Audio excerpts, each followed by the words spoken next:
An ultra-modern area on Tokyo Bay, the Odaiba district is a go-to place for pleasure cruising, shopping and general seaside fun. In the final part about the monorail, we will talk more about the recommendation for using the system. There are no station staff at stations since they are completely controlled by computers. Platforms and concourses are operated by installed surveillance cameras at all times to monitor passengers getting on and off trains. So, you have to be responsible and considerate. It's very dangerous for passengers to rush into trains, which may result in injuries or delay of train service. The doors of Yurikamu open and close automatically.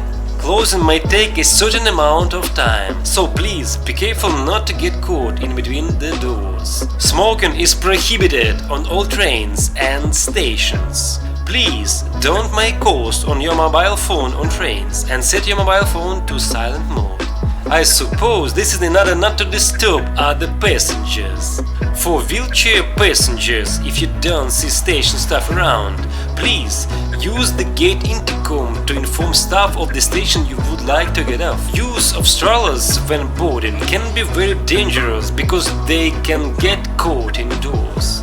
Remove children from strollers when using escalators or stairs. When you notice any suspicious object, please report to our staff directly or by interphone. How to find the staff if there is no one? Believe me, the Japanese know when to show up and they will help in solving any problem. So guys, thank you for watching my monorail journey, and Tokyo is really fantastic. Please subscribe the channel. Bye bye.